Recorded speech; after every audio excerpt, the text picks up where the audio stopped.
Oh, hey. You know, if you guys actually took the time to watch last season, I wouldn't have to slave over cutting in these recaps. I could be drinking coffee right now.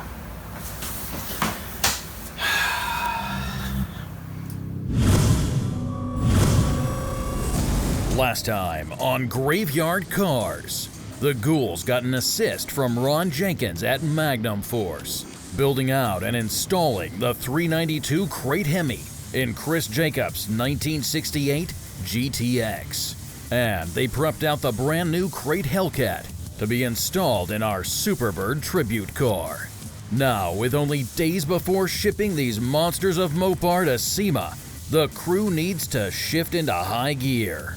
They have to finish Jacobs' GTX and custom fit the first ever Hellcat crate engine into this icon of NASCAR. But with the clock ticking and never before attempted customizing needed, the Ghouls may not make it in time.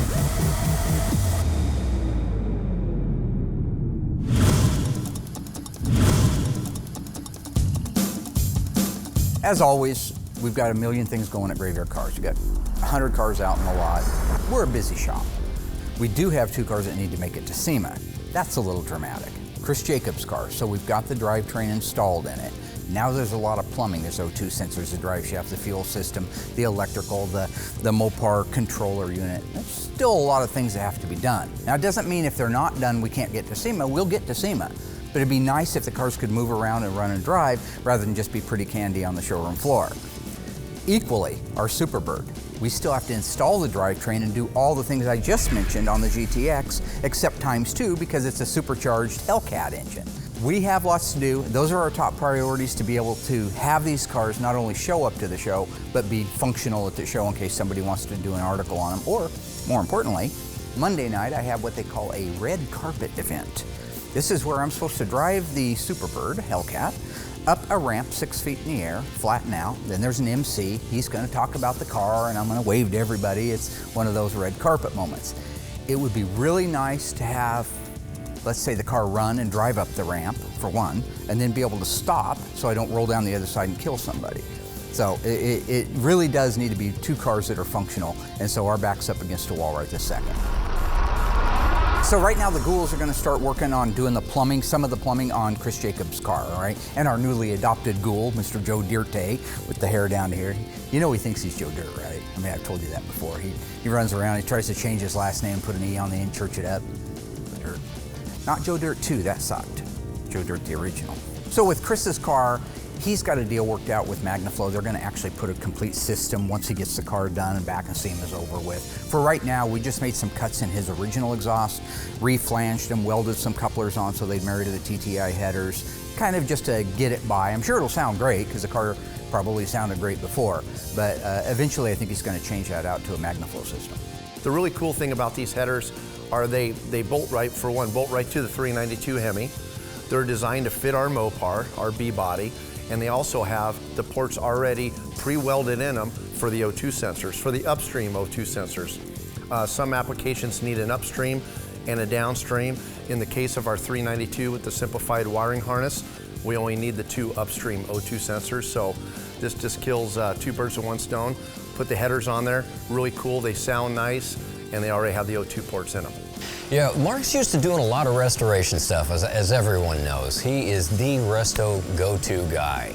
And when you get outside of his comfort zone a little bit on some of these types of projects, you can see where he has a new level of stress.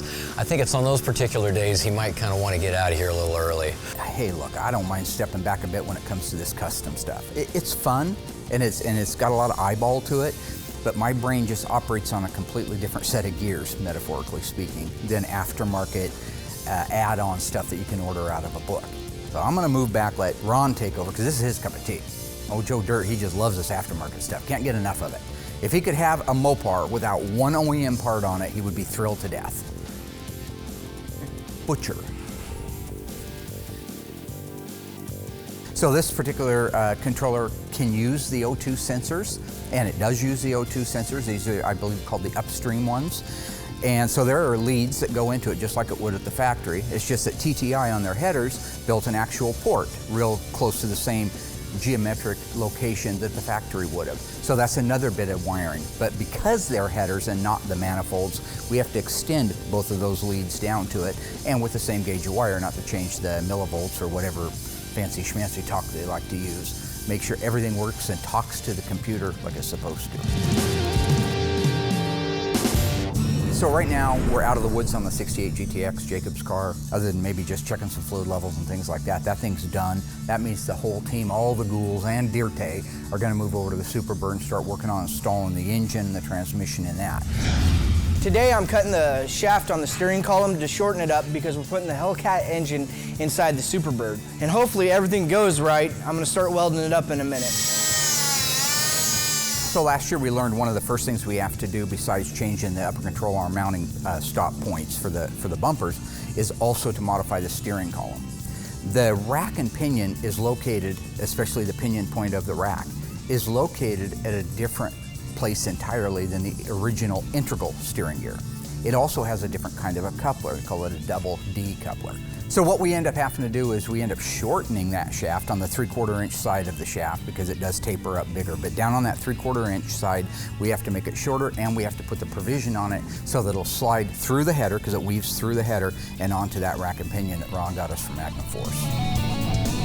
So I think right now we have all the modifications done, at least that we can see and think of, in order for the Hellcat to go in. So that's the next step, is mock that thing into place and cross our fingers.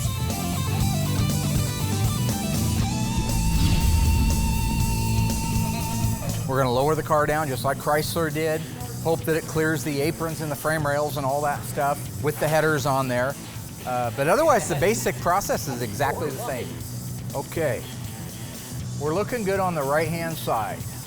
So one of the things you run into when you put one of these 6-speeds in the car is oftentimes you run into shifter location issues. In this case, the guys have put the shifter pretty close to the original location. We're gonna have to make a little slight tweak to where the pistol grip comes out of the floor pan, but not gonna be a big deal. We're still good within, I would say, 1 millimeter.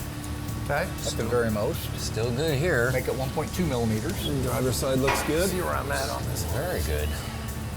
A little too good. Is Pretty something, soon you're gonna start feeding that thing. am I missing something? Or? Yeah. Boy, if that goes in there with the headers on, it just made life great.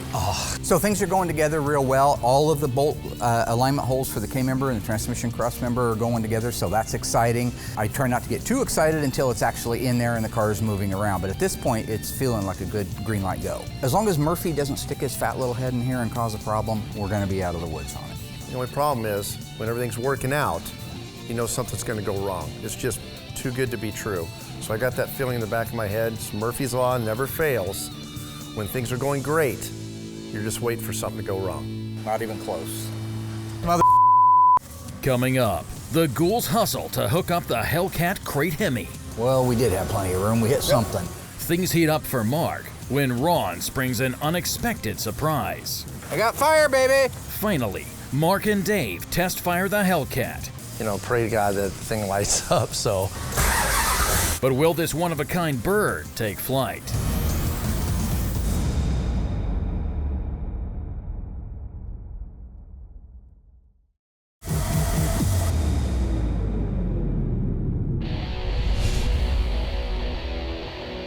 So Dave's feeding the wires through right now into the firewall, and as soon as he gets those in place so they don't get bunched up, we can let the car down the rest of the way, hopefully line up with our K-member bolts. It's because it's such a tight fit, and we can't take it off the engine harness, or off of the engine itself.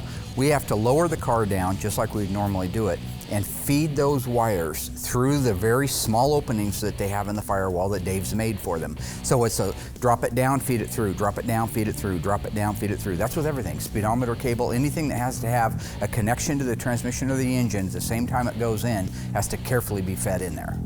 That right, Ronald? That's it. What you doing, pumping a little iron there? I see you got a little bitty something going on there, a little something, something. A little something. Little something, something. Not bad for 60. 60. How old are you?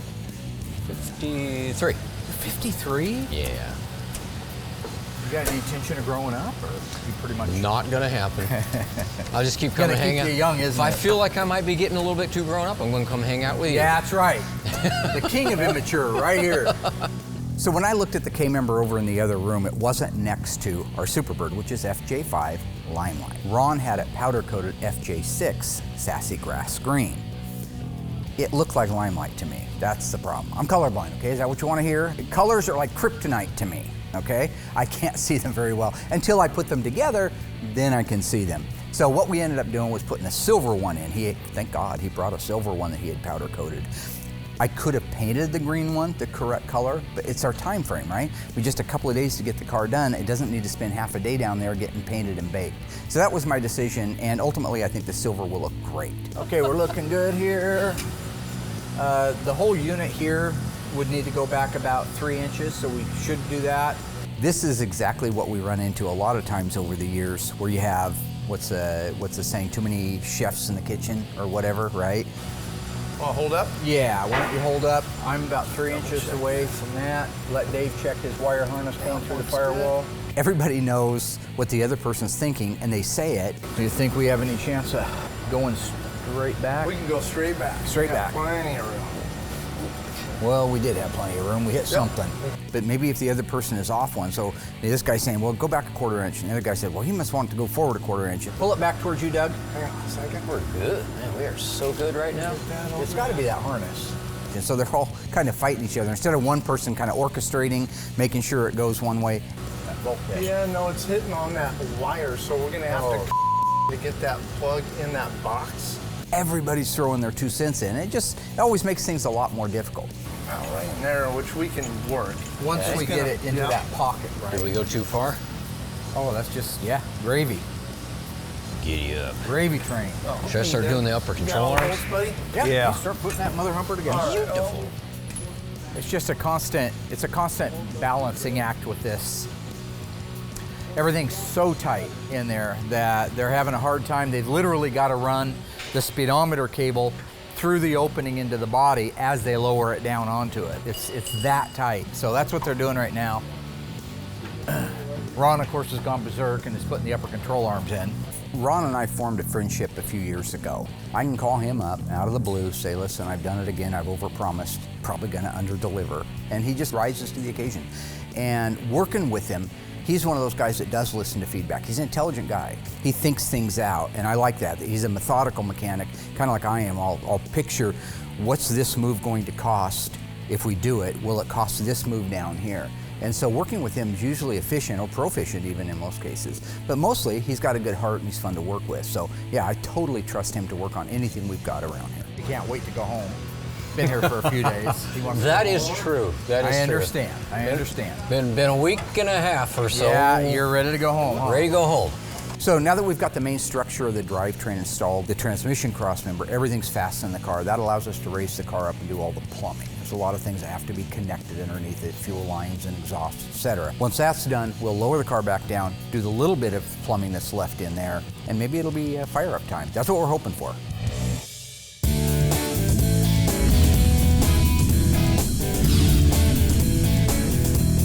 So it looks like everything is wrapped up on the Superbird. We're out of the woods. Ron, my man, Magnum Force, Joe Dirte, put an E on the end, try to church it up, son.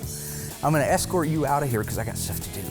Thank you very much, awesome. You were my 911 call. Couldn't have done it without you. Glad to want help. you to know, I love it, and if you need any help, I want, someday, the scales of justice have to go the other way. So anyway, it's good to see you, and tell Jen hi. I certainly will. And you know what? I actually brought you a surprise. So it's not kick Ron out time. He's apparently got a little surprise for me. It's outside in the trailer. What is it? The Daytona. What Daytona? You remember the blown Hemi nitrous-injected Daytona? He was supposed to bring it last year when he came out with the Challenger with the Viper engine, and when we were doing the 392 SEMA CUDA. I'm so excited. I'm not in any kind of a hurry to get rid of Ron. He's a cool cat, right? But when he stopped me and said that he brought a surprise up, I've been wanting to see this car forever. I absolutely love Pro Street. Everybody that knows me knows I love Pro Street. It's fun, it's old school, it's kind of what we did as kids, and that's exactly what his is, one badass Daytona Charger, so I'm excited to see that. Did you really bring it? I didn't even see your trailer? It's in the trailer. You rat. It's outside. Oh, dude. 528 cubic inches of fire-breathing nightmare. Back half drive. We talking 2 second, 3 second quarter mile? Pro Street. It actually runs -2s in a quarter mile. It actually sends the Earth on its How cool axis. is that? A Superbird Yep. with a Hellcat Yeah. and a Daytona with a 500. I mean, this is Mopar, baby. Oh yeah. No That is problem. awesome. No problem. I love that car. You see some of the new cars?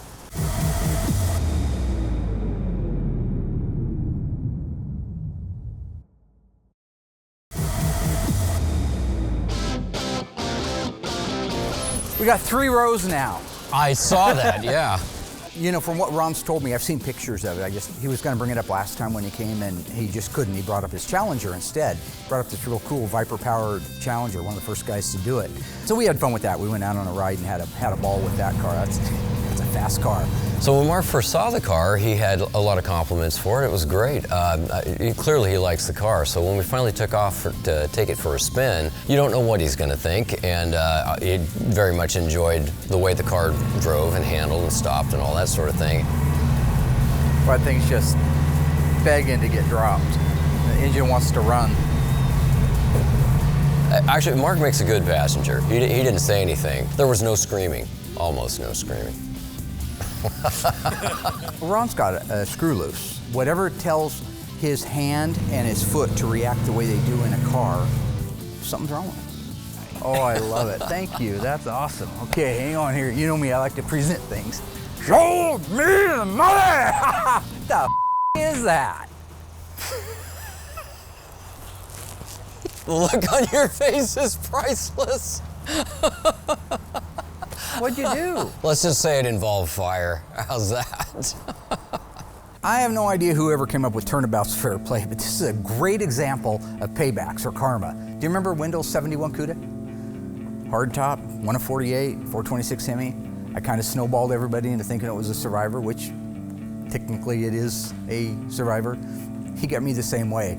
You and Chris Jacobs partying a little too much or something? Yeah, apparently hanging out with the same crowd. Oh, no. I guess we're having a fire sale here at GYC because we got Chris Jacobs' car, which, like Mark said, burned to the ground. We got Wendell's poor 71 Hemi Cuda, burned to the ground. Wow. And then we got Ron's 69 Dodge Daytona race car, burned to the ground. Fire sale, GYC. Come get them while they're hot. I didn't know he burned his car to the ground. What is wrong with him? Why are him and Chris Jacobs obsessed with fire, right? You know, I've had my shop for 35 years. I've never pulled the trigger on a fire extinguisher. I got fire, baby. Need an extinguisher. Just water will be awesome. I can do it with water.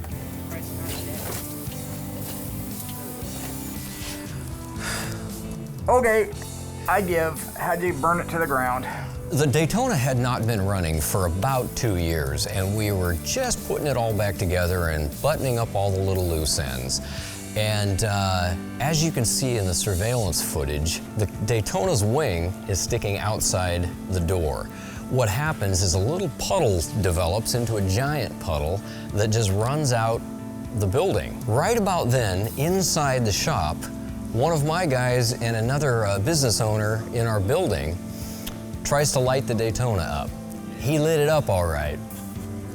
So what you then see is about a 20-foot plume go all the way to the top of the building. I mean, a massive explosion of fire and smoke just engulfed the entire car. Thankfully, it only torched the back half of the car, but it melted all the aluminum in the car, so I had to redo all the aluminum, melted all the wires, all the paint.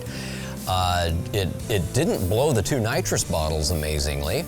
And both Mickey Thompson tires are still fully inflated, but it burned all the paint off the Daytona wing. The trunk lid, everything was toast. It was horrible. Yeah, so it was a bad day. Oh, yeah. But, yeah, I've had them. Having one right now. Nobody got hurt. Yeah, so. Praise the Lord. Yep, it's all good. It's all good. Okay. So where do you want to put the trailer? I'll tell you where you can shut the trailer. Oh, if you want to put the trailer out here. Oh. Parking lot, I'll have Cousin Dougie move it. Okay. I'll get on with the rest of my day and can't thank you enough. Okay. Love you, brother. Thanks. Because that's what I wanted to do, is inherit another car.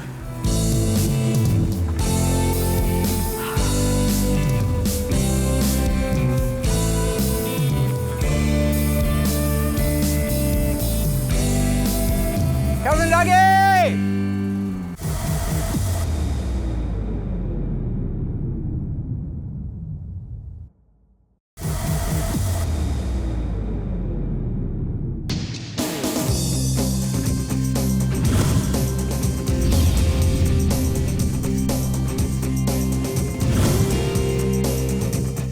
Our 70 Superbird tribute car, of course, is getting the Hellcat, the Hellcat engine.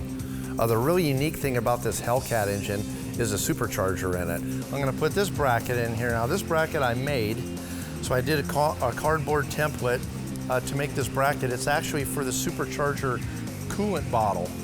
It's a multiple spool supercharger system, and it's actually got its own cooling system to go with that supercharger because it gets so hot, it actually has coolant running through it through a 12-volt pump that runs through like a miniature radiator, which is a little bit bigger than a heater core, and then it cycles out through a reservoir and goes into the supercharger. So that bottle is gonna mount right here, and I had to space it just right, you know, to keep it from hitting the hood spring.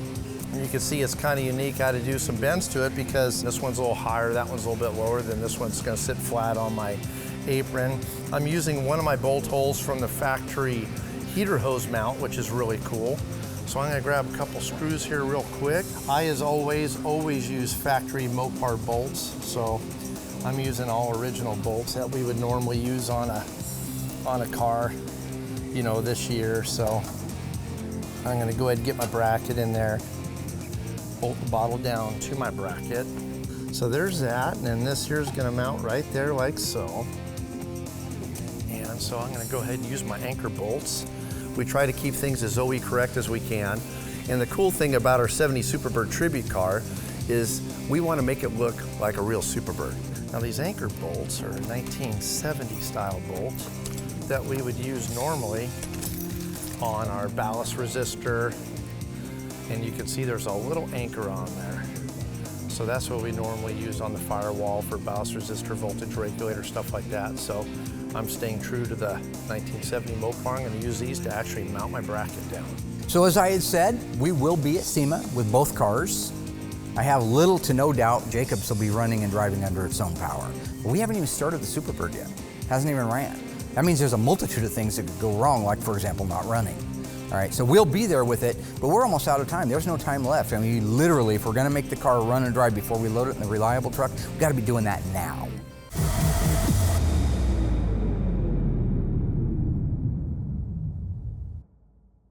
So far, the Ghouls, with help from Ron Jenkins at Magnum Force, have kicked into high gear and cranked out the finishing touches on Chris Jacobs' 1968 GTX, as well as getting the Hellcat crate Hemi installed in our one-of-a-kind Hellbird. Still to come, the Hellbird needs work inside and out. Dave needs to customize some connections for the Hellcat to fire. Mark needs to install the iconic Superbird decals. And finally, the Ghouls need to make sure the engine will fire up. Ready? Do it. Before this bird hits the road for Vegas.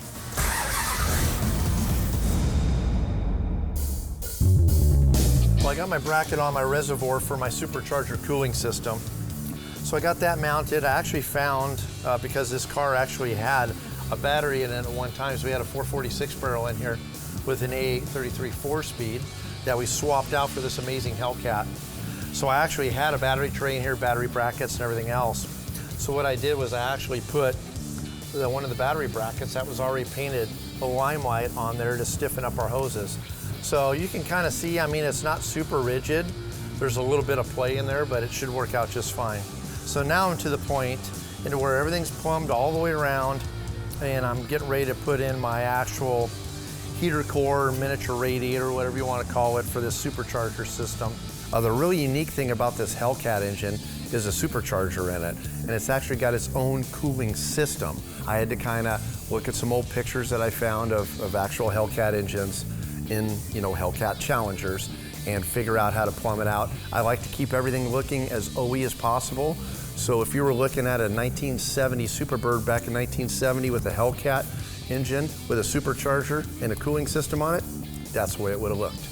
All right, what I'm gonna do now is, this is for my supercharger cooling system here. So it looks like a heater core, but this is what's cooling this big old supercharger up there.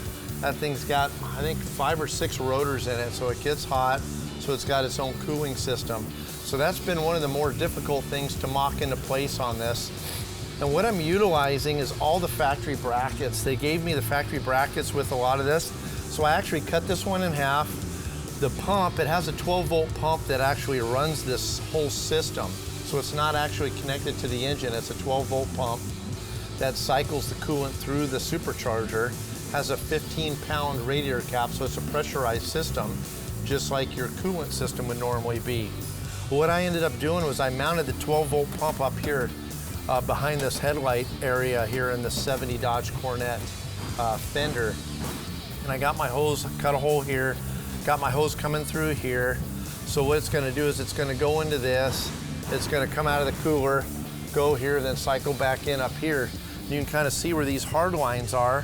I utilized all the factory lines, all the factory clamps and everything, the factory bottle, the whole 9 yards. So I'm utilizing every little piece that Mopar gave me because I want it to look like this is the way it would have looked in 1970 if this engine was in here. So that's what I'm doing. I'm trying to use as much of their hose as I can, as many of their clamps as I can. So what I do is I got both of my lines kind of in here, my in and out setup. Got some of these little nipples and stuff to run through, but right now I'm gonna put this bracket on here, but on my Superbird nose, we're actually using an actuator to run the headlights on this. So I got this motor unit that's gonna be sitting like right in here. So I had to do a lot of measuring to make sure I had room and everything. So what I come up with is I'm using their factory bracket with the rubber insulators and everything to mount this. And the top plate of my nose comes up here, so when these screws come through, I got allowed clearance. So I can't just bolt this right to this plate. So what I'm gonna do is I'm gonna step this down a little bit so that either I'll have clearance for my screws whenever that top piece comes on, but then still be able to reach all my hoses. On the cooling system on the supercharger, they sent me the pump, the heater core, some of the lines, a lot of the hard lines in the reservoir and everything, and they actually had the plate, you know, that held the pump. But on the Hellcat, that plate and the heater core and everything mounts in the Hellcat Challenger right in the front, all in one piece. I, of course, did not have that room. So I actually mounted the 12-volt pump inside the front part of the left front fender. So I actually had the pump mounted in the front fender. It came through the actual air dam, through the radiator support, all that area where I actually had to run the plumbing. So I actually had to fabricate a bracket, which was really cool because I was actually able to use Mopar's original bracket and just cut it, add a piece to it, had George weld it up for me, and I actually mounted that right on the front left fender so I could mount that pump right there and run the hoses right through that inner part of the fender. So that was the only piece I really had to fabricate, and then I was able to use the rest of the framework to mount the heater core to the front part of the radiator. So in all, I used a lot of the original parts that would have came on a 2017 Hellcat, just had to add a little bit of metal. I'm super nervous. First time I wired up a Hellcrate engine, so I'm just hoping and praying that this is gonna be a one-shot deal and it's gonna light up the first time. We're down to hours pretty much before the car has to leave for SEMA. Any problems or altercations that we're gonna have right now is devastating. So I kind of checked everything twice, made sure I got it all right. So keeping our fingers crossed that it's gonna work.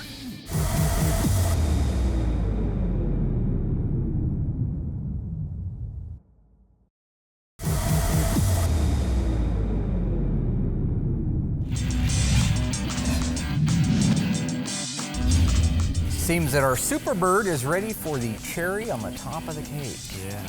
He's been working so hard at getting everything built out, done a great job. You utilized a lot of original openings in the core support that would have been for AC lines and things like that, and that's awesome. It's a good job. I love it. So now the 2.5-ton nose cone is ready to go on, the cherry on the top. So on the conversion kit to take the Roadrunner from a Roadrunner and turn it into a Superbird, we bought that kit from Ted Janik. What you're doing is you're taking parts that were made originally out of steel and or aluminum, and you're changing them to a fiberglass. This was something Ryan deserves total hats off to. I mean, Ryan did a fabulous job, fabricating all the pieces that actually go into this nose. I don't know how many hours we got into that nose, but it looks phenomenal. Right now he's just finishing sucking down all the bolts on it. When he's done, he can wire the headlights so they'll work, and then he'll go back to putting the rest of the interior together. Yep.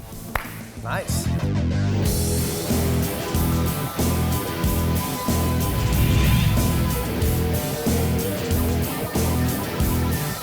So now that the big part of the Superbird is together that make it a Superbird, like the nose cone and the wing, I can go ahead and start putting the graphics on. The big Plymouth down the side, I gotta do that. I got the standing bird. I'll tell you, he's awesome. I mean, the guy could lay down decals almost blindfolded. Decals can be a real bear, all right? They can be a pain in the butt. And if I screw it up, I'm screwing up my own work, so I have to write the check. I think Mark kind of chomps at the bits watching the cars out here whenever they get down to the point where it's ornamentation on the car, you know, whether it be body tags or especially decals. So it's great when you have my reference room with the original diagrams, the original blueprints of how things went, the exact piece of paper that 50 years ago, snapshot in time, another guy was using to put the same graphics on. Everything came out great on the Superbird, succeeded perfectly at installing a Superbird decal kit from our friends at Phoenix Graphics. You're welcome, I made y'all look good. That big, huge Plymouth on the side there on the quarter panel is just so unique. It just kind of makes the car pop. And of course that Roadrunner, who doesn't like the Roadrunner? Especially when he's holding the helmet, because you know he's gonna be going fast. I'm getting down to the wire on the 70 Superbird. What I'm doing right now is installing all the windshield trim on the front windshield. I install it by hand. It's kind of tedious. You just kind of get a feel for it.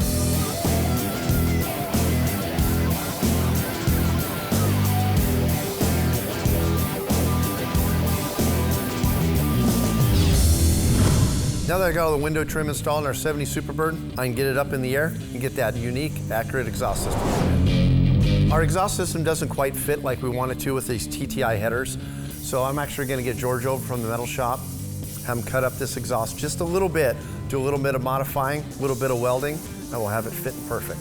So when we put the collectors on there, George actually kind of figured out where he needed to make his cut, went ahead and cut off the existing exhaust. Then, since the collector doesn't exactly match up with the exhaust pipe, he had to put a couple little elbows in there, so he took pieces of pipe, kind of fabbed them into place, got nice smooth bends on it so we get a good airflow, and got it all welded into place. Does a fabulous job.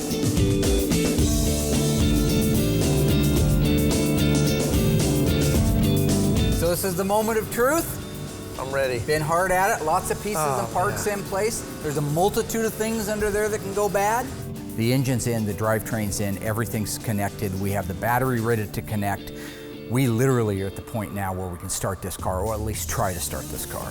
So Dave's gonna get in the car. This uses an electronic fuel pump on it, not like the old cars that were mechanical. So he's gonna go in, turn the key to the on position. That'll energize our fuel pump. Once it creates the pressure that it needs, it'll shut off. At that point, you're ready to go into the start mode. Yep. He'll crank it over and hopefully it will Fire start. the baby up. I mean, I got everything checked off in the car. You know, it seems like I've only been working on this car hardcore for 3 weeks. My mind's just been spinning and spinning. Stress level is at just all-time maximum. So we're ready for step Ready? one. I'm ready. Let's do it. Let's do ignition. It's like a countdown. Like Apollo, like a countdown. Make sure that baby's in neutral. This is the first Hellcat engine using the Mopar controller on the planet today. You're talking about first offs? Yeah, this is the first off. Could there be problems? At least 1,000. Am I hoping for none? Absolutely, because we have just, I will say, very little time to make it to the show.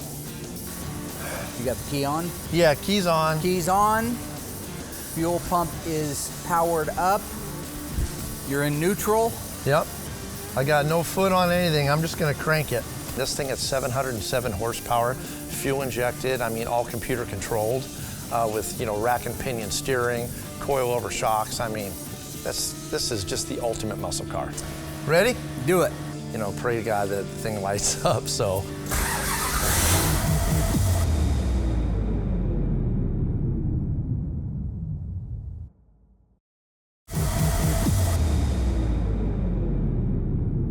You got the key on? Yeah, keys on. Keys on. Fuel pump is powered up. You're in neutral. Yep. I got no foot on anything. I'm just gonna crank it. Ready? Do it. You know, pray to God that the thing lights up, so. Yes! Woo! Listen to that! Listen to that. Oh my God! Yeah! Woo! Fast idle. That's what I'm talking about. It was an amazing group effort because here we are right now, looking like we're gonna make it. Wow, it's one of those things that you don't know till you know. Boy, that thing sounds good. It does sound good, huh? The first Superbird on the planet, on this planet, maybe on any planet, to to have the Hellcat engine now installed using all Mopar components.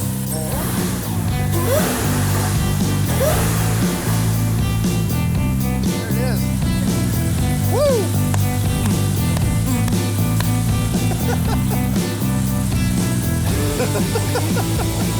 There it is. There it is. That's the Hellbird dance. You know karate? I know crazy.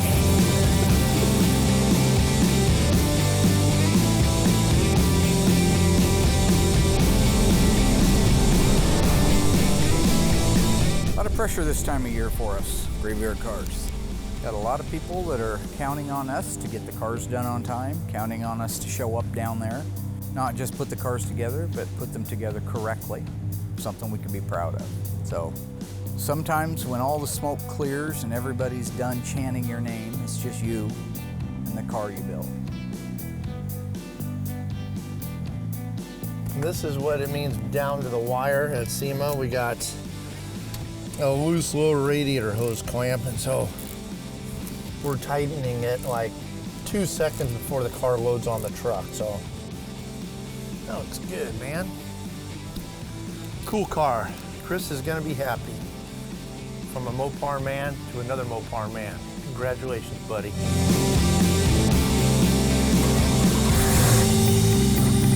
Heading down to Las Vegas, Sin City.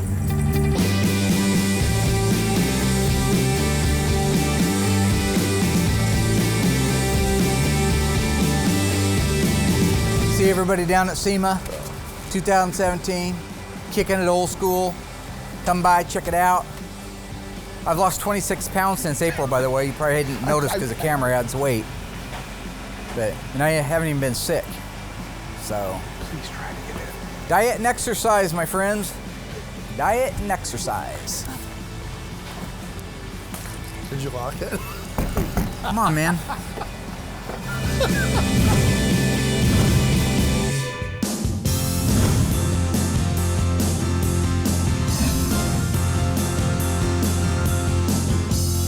It's really cool that we were able to get the cars done, to have them run and to drive and to look and to be finished, and the crowds around the cars is unbelievable. So it was kind of nerve-wracking, and then the president of the company, Mr. Pietro Gorlier, called me up on stage.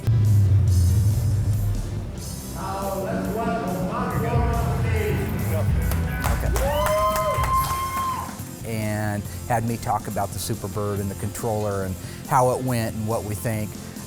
He also had to give me a little bit of crap because of my color blindness, why I like green colors, but all very good and all very humbling, even for me. Well, Brendan, we have a little surprise for you. Oh, really? Oh, Yeah, oh God. we really consider you one of the top ambassadors of our brand. So, to show our thanks, this is an award that we are gonna institute this year for the 2017 Mopar Brand Advocate Award. Congratulations. Thank you, everybody. Thank you, Mark. Thank you. Anywho, obviously it's big. It's probably solid crystal. That's awesome. Oh, I just had something in my eye up there. Yeah, it's a lot of stuff. It's a lot of stuff in the air up there. So, point being, you know, they wanted to present me with something that showed their appreciation for my dedication to the brand. And that's what this is about, all right? This doesn't make me smarter than everybody else or funnier. Well, I'm already probably funnier because I'm a natural comedian, but it is what it is, you know? You don't let stuff like that go to your head. Just a guy doing his job. I'd like to welcome to the stage, of course, Mark Warman from Graveyard Carz. One of the funner parts was when they called me up on stage with some of the other car show guys. My job was to be there and talk about what a superb job I do. I think the name of the bit was Masters of Their Trade or something. So anyway, that's obviously, again, nothing doesn't make me better than them. But they wanted to get my input on what it's like to be a skilled master in Mopars. So yeah, it was fun. Hanging out with Christy Lee, I call her CL. She's pretty cool. She's shorter in person than she is on TV, but she is just as adorable. The opportunity to be able to continue keeping these cars on the roads for the next generations. That's what this has done. That's what the Mopar crate and the controller has allowed us to do. That's right. You know, we have a Facebook page for Graveyard Carz. I was the one that started it way back, I think about 8 or 9 years ago. And I remember getting so excited when I got 100 people. Well, I got excited when I got 10 people. Then I get 100, and then I get 1,000. It's like, oh, where's this gonna end? Well, we're at 3 million now. I swear all 3 million were down there at SEMA. I mean, you could not walk. It was shoulder to shoulder. The camera guys are fighting for their lives just to stay up with us. And it shows that maybe at the end of the day, what I'm doing does affect a lot of people's memories. So for me, yeah, that's the funnest part, is just reliving the memory, forgetting the nuts, the bolts, and all the part numbers that make the cars what they are and all that. How about just the grassroots behind the passion and the love for Mopars? I mean, truly, I think that's what I enjoy the very most about the SEMA show, is sharing that with so many people. One of the cool little displays there was 1970 Barracuda 4-door sedan. I don't care about the politics. What I am here to say is that was probably the best looking 4-door that would have been on the market back in the day. I liked it, and whether the rest of the world likes it or doesn't like it, it doesn't matter. But to me, that's how I operate. So when I see something like that, I think, well, it kind of reminds me of my modified Dragula with the 340 in it, or my hearse with the 440 and dual 4s in it. It's just something that he wanted to express his passion for the hobby with, and I love it. I thought it was cool. It's nice meeting up with Bill Goldberg. I called him a few weeks ago and I asked him if he'd have any time at all. We didn't really have any budget to do anything, but we're just a bunch of car guys that wanted to get together, and he didn't care about the budget. What he cared about was talking Mopars. And it was out of the kindness of his heart. To me, it's like this hobby should be based around the entire picture of people who love the cars. And so for Bill Goldberg, our common thread that bonds us together is the fact that we love Mopars. And that's as genuine and as real as I can put it. Awesome week. Chris Jacobs' GTX came off beautiful, absolutely. I think he had so much fun. That was great stuff. The Superbird, again, you're cramming so much stuff into the last couple of days, you don't even have a chance to catch your breath. In reality, when you talk about all the things that we did in a few days, we did really good. We did good. Like I said, I was going to be there no matter what, but I wanted to make sure that when we did show up there, the cars were functional and I could move them. Did you happen to catch my red carpet? I don't think I made it in time for your red carpet. I'm sure it was a treat. It was hundreds of thousands of people out in the audience wanting to see the Superbird pull up. You know, it's a little humbling when you're up on stage and the president of Mopar brings out an award and announces that you're the very first brand ambassador to Mopar. So it doesn't mean I'm any different, right? I still put my pants on one leg at a time, all right? Just happen to have an award that tells me how to do it. You want to hold it? I mean, sure. You're never going to have one of your own, so you might as well Probably hold mine. not, no. Why don't you hold it up here? Now give me my award back, because there's no reason for you to. I didn't want it, Dad. You made me hold it. Okay, that's great. We're all really impressed. Are we done? We're done. Yep, we're done. Yeah. Mopar. See the M mark? Warman.